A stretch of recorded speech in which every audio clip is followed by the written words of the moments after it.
Hello, my name's Adrian Richards. I'm a plastic and cosmetic surgeon and surgical director of Aurora clinics.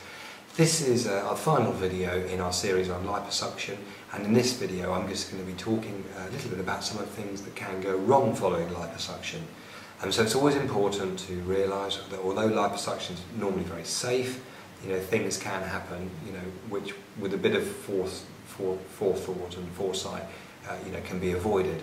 So the first thing is you must really be fit and healthy. So liposuction is not really for people that are overweight with a body mass index of over 30.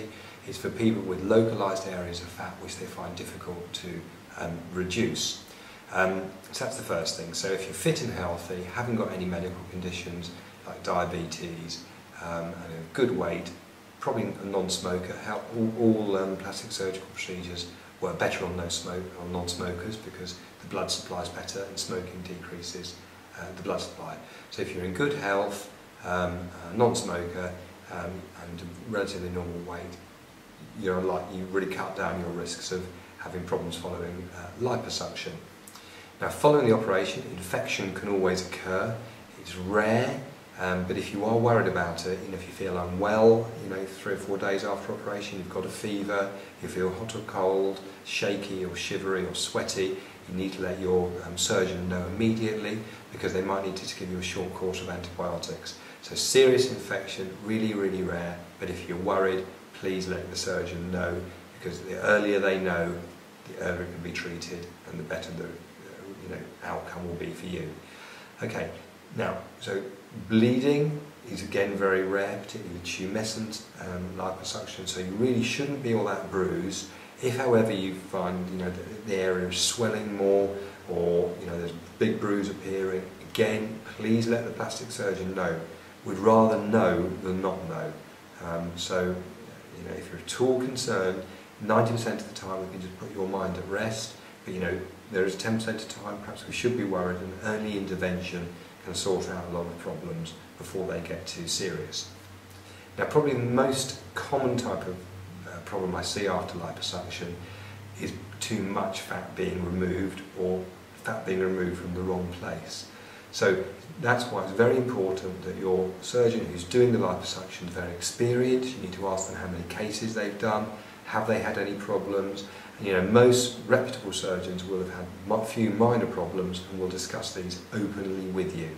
So if you feel that your surgeon's holding anything back, perhaps don't maybe think about seeing another surgeon.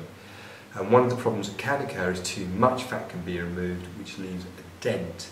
So that's the skin going lower than where the contours were before surgery. So most surgeons will be relatively cautious because a dent is much more difficult to treat than not quite taking enough fatty tissue, because you can always take more, but it's more difficult to add it. The other thing that most experienced liposuction surgeons will do is access each area of liposuction by 3 sites. And so the reason for that is you suck along 3 different channels. So that way, and that way. And that reduces the fat in a lattice-like network. So you're reducing it from all areas, crossing over, and that gives a much more even result. If you tend to do it from one area, you can get, where the fat's been removed, the channel can sort of give you undulations.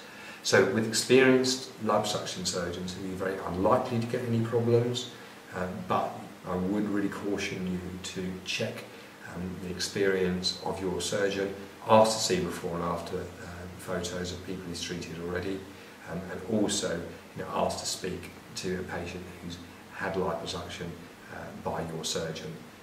So I hope that's been useful and informative. Again, liposuction is really very safe, but you do need to be aware of some of the possible things that can go wrong. Thanks for watching the video. I hope you've enjoyed our series on liposuction and would love any feedback either via the YouTube channel or just by emailing us at info@aurora-clinics.co.uk, and don't forget to have a listen to our podcast, the Cosmetic Surgery Podcast and the Plastic Surgical Podcast. We've also got another one called the Cosmetic Course Podcast, which is more about Botox and fillers and all those sort of non-surgical treatments. So please check out our podcasts on iTunes.